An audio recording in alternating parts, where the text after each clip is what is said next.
Dans cette capsule de cours, on va parler d'interaction et de force.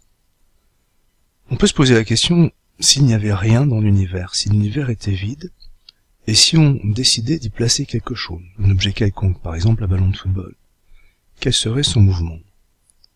Eh bien, cette question, Galilée et puis Newton, il y a à peu près 400 ans, se l'ont posée et ont trouvé une réponse. Et pour eux, il y a deux possibilités. Première possibilité, le ballon est immobile. Deuxième possibilité, le mouvement est rectiligne, est uniforme. Et vous savez quoi? C'est la même chose, parce que le mouvement est relatif, comme on l'a dit précédemment. Et si on plaçait deux objets quelconques, deux ballons, que se passerait-il? Probablement rien du tout. Chacun continuerait sur son mouvement rectiligne uniforme ou resterait immobile. Sauf si ces deux ballons se rencontraient et l'un modifie le mouvement de l'autre. Ou si, l'un étant immobile, l'autre met le deuxième en mouvement. Ou si, un des objets déforme l'autre.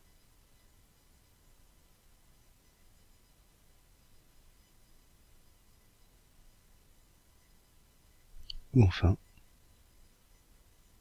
un des objets participe à l'équilibre de l'autre. Par exemple, cette cible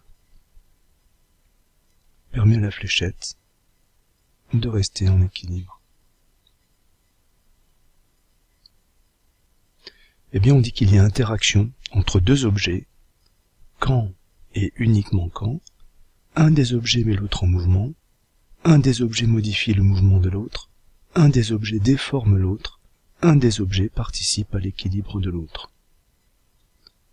Sur cette image, qu'est-ce qui permet de dire que le ballon et le joueur en jaune sont en interaction?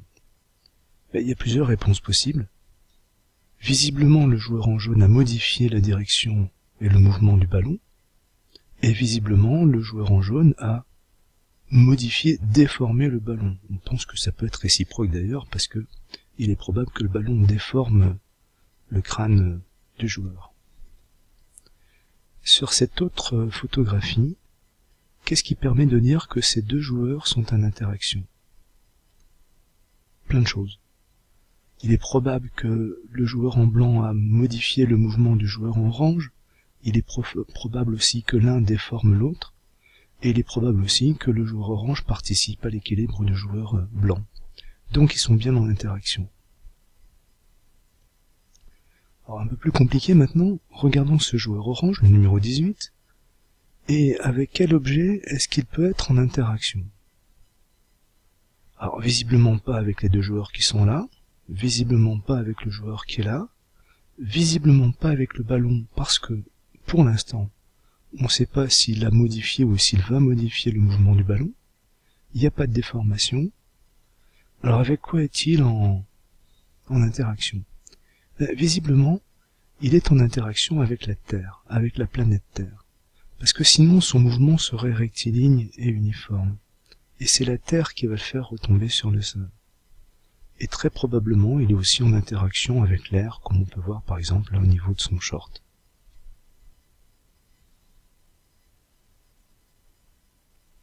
Certaines interactions peuvent se faire à distance. Lorsque la Lune se déplace, elle devrait se déplacer de façon rectiligne et uniforme à proximité de la Terre. Mais on sait bien que la Lune tourne autour de la Terre. Eh bien, c'est que la Terre modifie le mouvement de la Lune pour la forcer en quelque sorte à tourner autour d'elle. Eh bien, la Terre est en interaction avec la Lune. C'est une interaction qui se fait à distance. C'est ce qu'on appelle l'interaction gravitationnelle. Un autre exemple d'interaction à distance, c'est l'action d'un aimant sur une bille en acier. Sur cette chronophotographie, on a ici une bille qui roule sur une table horizontale, la photo est prise du dessus.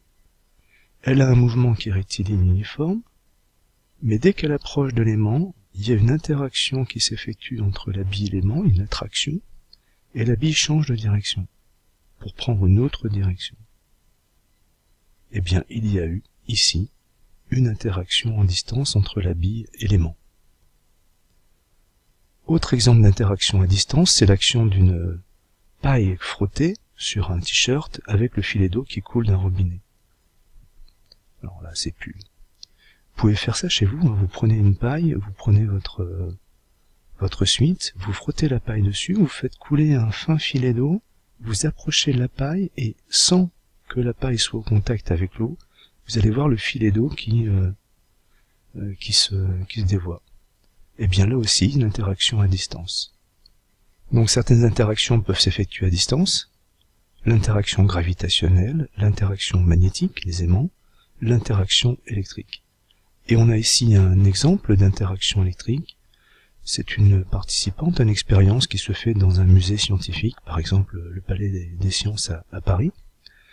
Et donc ses cheveux sont dressés par le champ électrique qui est produit par les bobines qui se trouvent à proximité.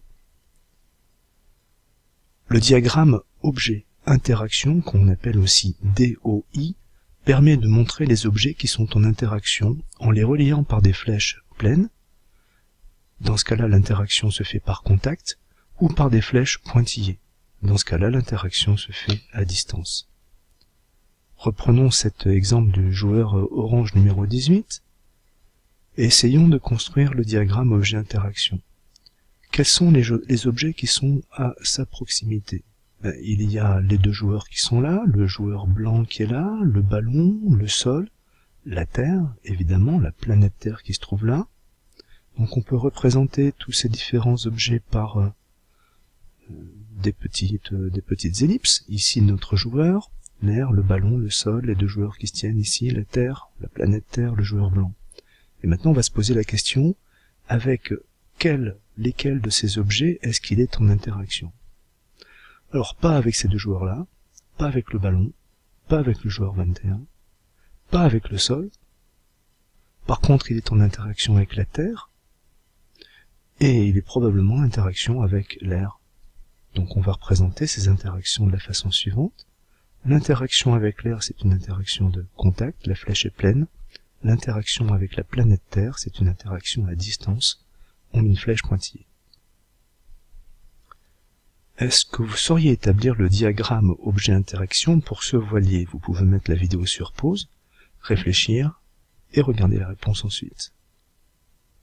Eh bien, quels sont les objets qui peuvent être en interaction avec ce voilier? Visiblement, il y a la mer, il y a l'air, il y a aussi la planète Terre, et puis derrière on voit la côte, donc on peut représenter ces différents objets. Alors avec lesquels le voilier est-il réellement en interaction? Eh bien visiblement, le voilier déforme la mer, donc il y a une interaction avec la mer. Le vent déforme les voiles, il y a une interaction avec l'air, et visiblement aussi, il y a une interaction avec le centre de la Terre, sinon le voilier ne serait pas maintenu, il serait repoussé par l'eau. Donc voilà nos différentes interactions. Avec l'air, avec la mer, c'est par contact, avec la planète Terre, c'est à distance. Quand deux objets sont en interaction, ils exercent l'un sur l'autre, et de façon réciproque, on va expliquer ce que c'est après, une action appelée action mécanique. On peut aussi appeler ça une force. Une action mécanique, ou une force, peut être représentée par un segment fléché, qui indique où la force est exercée, c'est son point d'application, dans quelle direction et dans quel sens, je vous rappelle qu'en maths, une direction c'est une droite, et avec quelle intensité. Par exemple, sur cette photographie, on a deux lutteurs. On a le lutteur avec son short blanc, le lutteur avec son short bleu, ils sont en opposition. Eh bien, on peut représenter par une flèche bleue ici, l'action mécanique, la force exercée par short bleu sur short blanc. Et on peut représenter la force exercée par short blanc sur short bleu qui se trouve à peu près ici. Ces deux forces sont réciproques, c'est-à-dire qu'elles ont la même direction elles s'exercent sur la même droite. Par contre, elles ont des sens différents et elles ont la même intensité, la même longueur. Eh bien, quelle que soit la situation, quelle que soit la force de l'un et de l'autre des lutteurs, l'action de l'un sera toujours l'opposé de l'action de l'autre. Est-ce que vous sauriez représenter les forces qui s'exercent sur ce voilier, qui sont exercées, sur ce voilier par le vent, la mer et la terre? Vous pouvez mettre la vidéo sur pause pour essayer de compléter. Et voici la force exercée par le vent sur les voiles. Voici la force exercée par la terre sur le voilier qui attire le voilier vers le bas. Et voici la force exercée par la mer sur le voilier qui repousse le voilier vers le haut, un peu comme un bouchon de canne à pêche. La valeur d'une force s'exprime en newton et se mesure avec un appareil qui s'appelle un newton-mètre, qu'on appelle aussi un dynamomètre.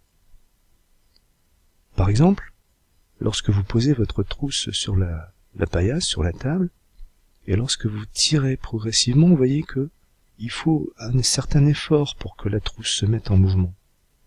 Eh bien, quelle est l'intensité de la force exercée par votre main sur la trousse à ce moment-là? Comment faire? Eh bien, entre la trousse et votre main, vous allez intercaler cet appareil qui s'appelle un dynamomètre. Et au lieu de tirer directement sur la trousse, vous allez tirer sur le dynamomètre, et le ressort qui est à l'intérieur va s'étirer, et il y a un petit curseur qui va se déplacer, qui va vous permettre de lire quelle est l'intensité de la force lorsque votre trousse se met en mouvement. On arrive au niveau 4e, et cette fois-ci on va parler de poids et de masse. Voici quelque chose qu'il faut complètement oublier. C'est une étiquette qu'on trouve sur un fromage de chèvre, et on voit ici tout en bas, poids net à l'emballage, 200 grammes. Alors pourquoi il faut oublier ça? On en a déjà parlé. Eh bien, en physique, c'est la masse qu'on mesure en grammes et en kilogrammes, pas le poids. La masse, c'est la quantité de matière, c'est le nombre d'atomes qui constituent un produit. En physique, le poids, c'est une force qu'on mesure en newton, avec un dynamomètre, alors que la masse se mesure avec une balance. Donc attention à cette confusion. C'est quoi le poids? Eh bien, le poids qu'on note grand P, P majuscule, c'est la force exercée par la Terre ou un autre astre sur des objets à sa surface ou à sa proximité. Le poids est toujours vertical et dirigé vers le bas, dirigé vers le centre de la Terre, ou de l'astre si c'est un autre astre dont on parle. Voici une représentation de la Terre. Voilà un objet posé à sa surface, c'est un ballon bleu, et voici la direction et le sens du poids qui s'exerce sur ce ballon bleu. Voici un ballon jaune, et ici voici la direction et le sens du vecteur poids qui s'exerce sur ce ballon jaune. Lorsqu'on prolonge ces directions, on voit que ça se coupe ici dans un point qui est le centre de la Terre. Eh bien, le vecteur poids est toujours dirigé vers le centre de la Terre. Et il est toujours vertical et dirigé vers le bas. Alors pourquoi vertical? Parce que ici, cette direction-là, elle est toujours perpendiculaire à la tangente ici qui est horizontale. Donc ça, c'est la verticale en ce point-là, et ça, c'est la verticale en ce point-là de la Terre. Donc le poids, toujours vertical et dirigé vers le bas, dirigé vers le centre de la Terre. Au laboratoire, le poids est donc toujours vertical, toujours dirigé vers le bas, et si on prend une potence avec une masse marquée de valeur m, eh bien on peut très facilement représenter le vecteur poids. Il est vertical et dirigé vers le bas. Le poids, c'est la force exercée par la Terre sur cette masse marquée. Alors maintenant, comment on peut mesurer ce poids? C'est très simple. On va reprendre notre potence, on va reprendre la masse marquée, mais on va intercaler ici un dynamomètre.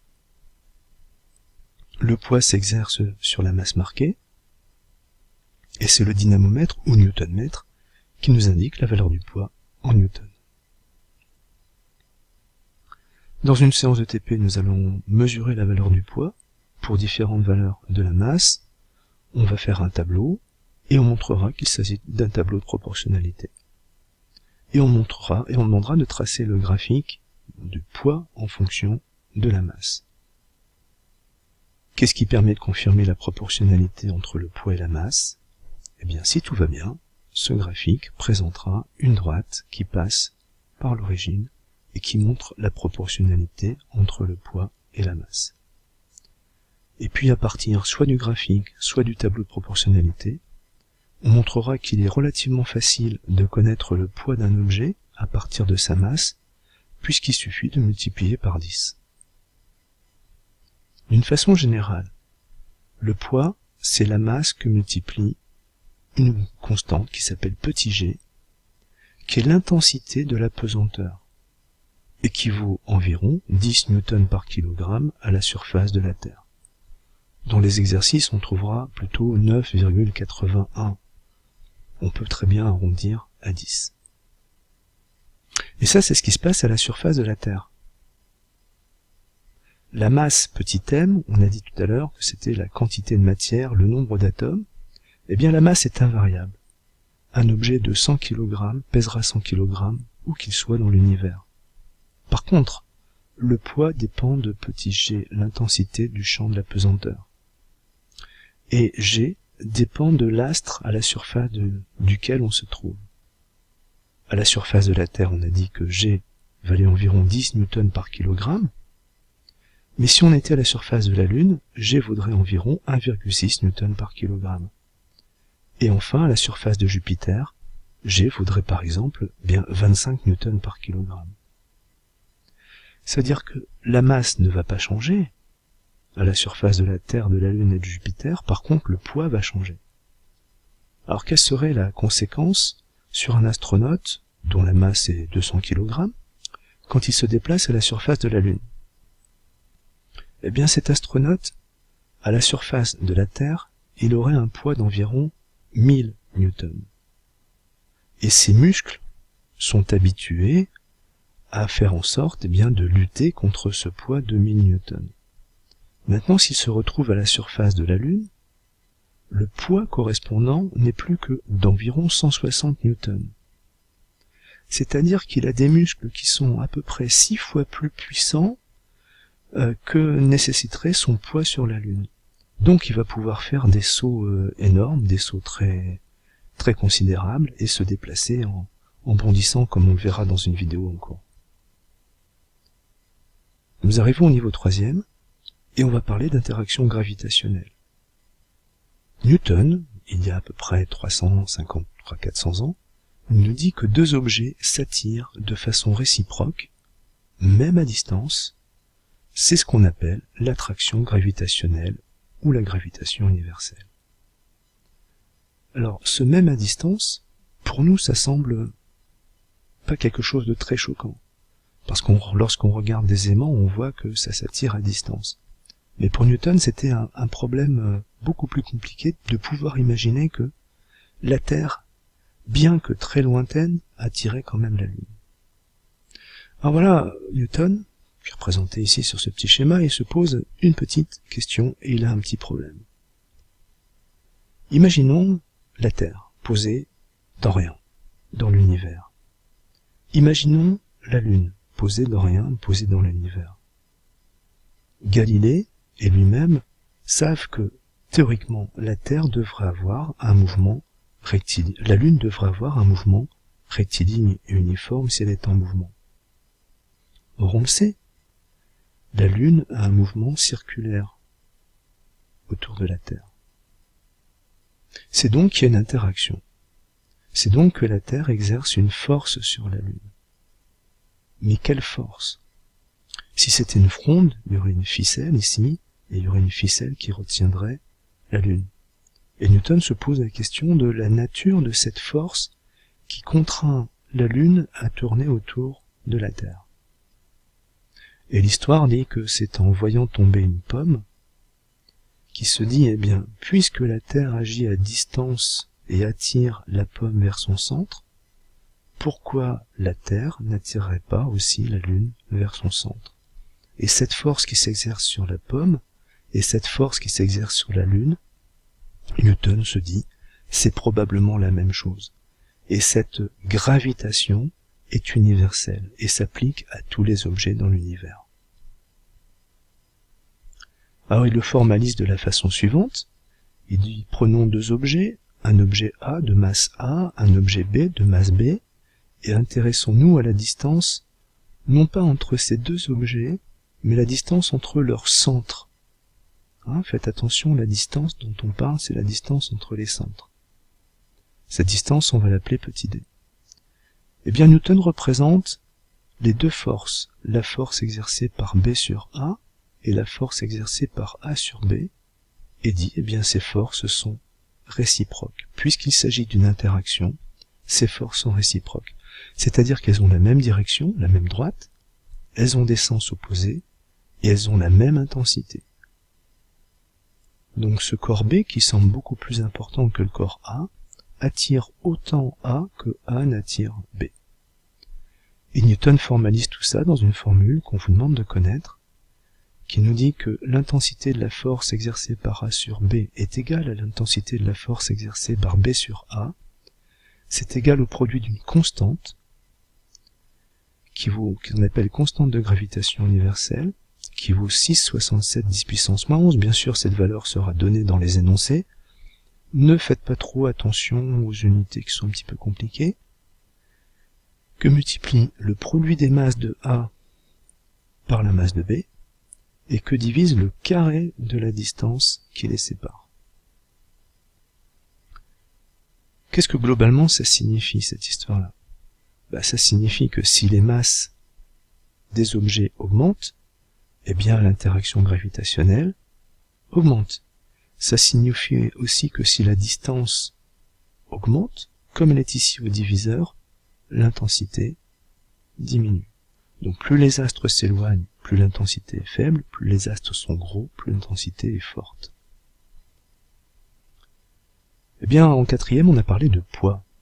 Eh bien, le poids, c'est la même chose que l'attraction gravitationnelle exercée par un astre sur un objet à sa surface ou sa proximité. En quatrième, on avait représenté un petit personnage à la surface de cette Terre. Le poids, c'est une force qui est verticale, alors la verticale locale, dirigée donc vers le centre de la Terre, dirigée vers le bas. Eh bien, en troisième, on représente exactement la même chose. Ça, c'est la Terre. Ça, c'est le personnage qui est à sa surface. Il y a une interaction gravitationnelle entre les deux, qu'on représente par une flèche qui correspond à l'attraction de la Terre sur le personnage, une flèche qui correspond à l'attraction du personnage sur la Terre. Ces deux flèches sont réciproques. Eh bien, vous voyez que le poids qu'on avait représenté en quatrième et l'interaction gravitationnelle qu'on représente en troisième, c'est la même chose.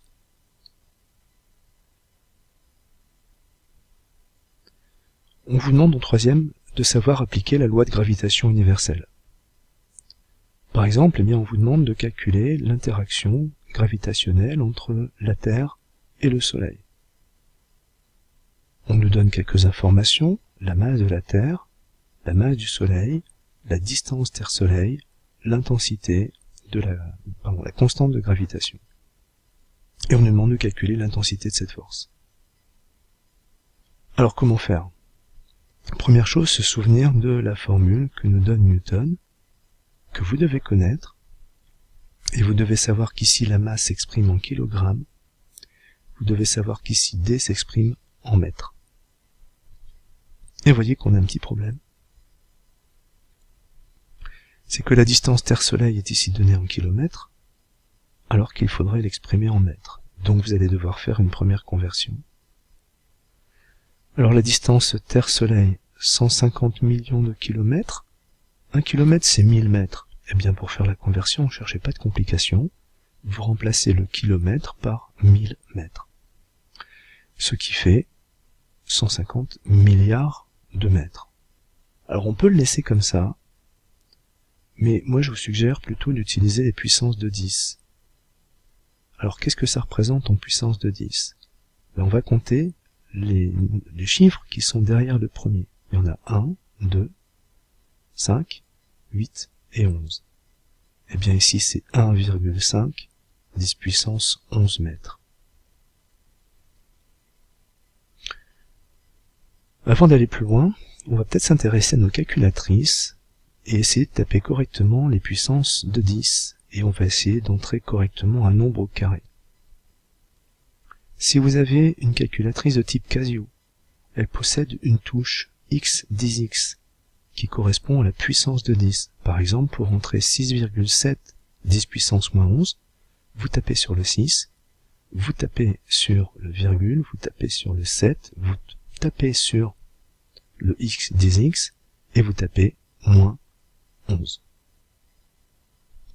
Si vous avez une calculatrice de type Texas Instruments, vous avez une touche à peu près équivalente, qui est la touche X10N. Et de la même façon, pour entrer 6,67 10 puissance moins 11, vous allez taper 6,7 10 puissance moins 11.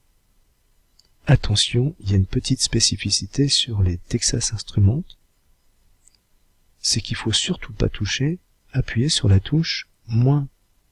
Ces deux touches, elles ont un comportement qui est extrêmement différent. Ça, c'est la touche de la soustraction, et ça, c'est la touche qui permet d'inverser le signe. Par exemple, si on touche moins 5, ça fait plus 5.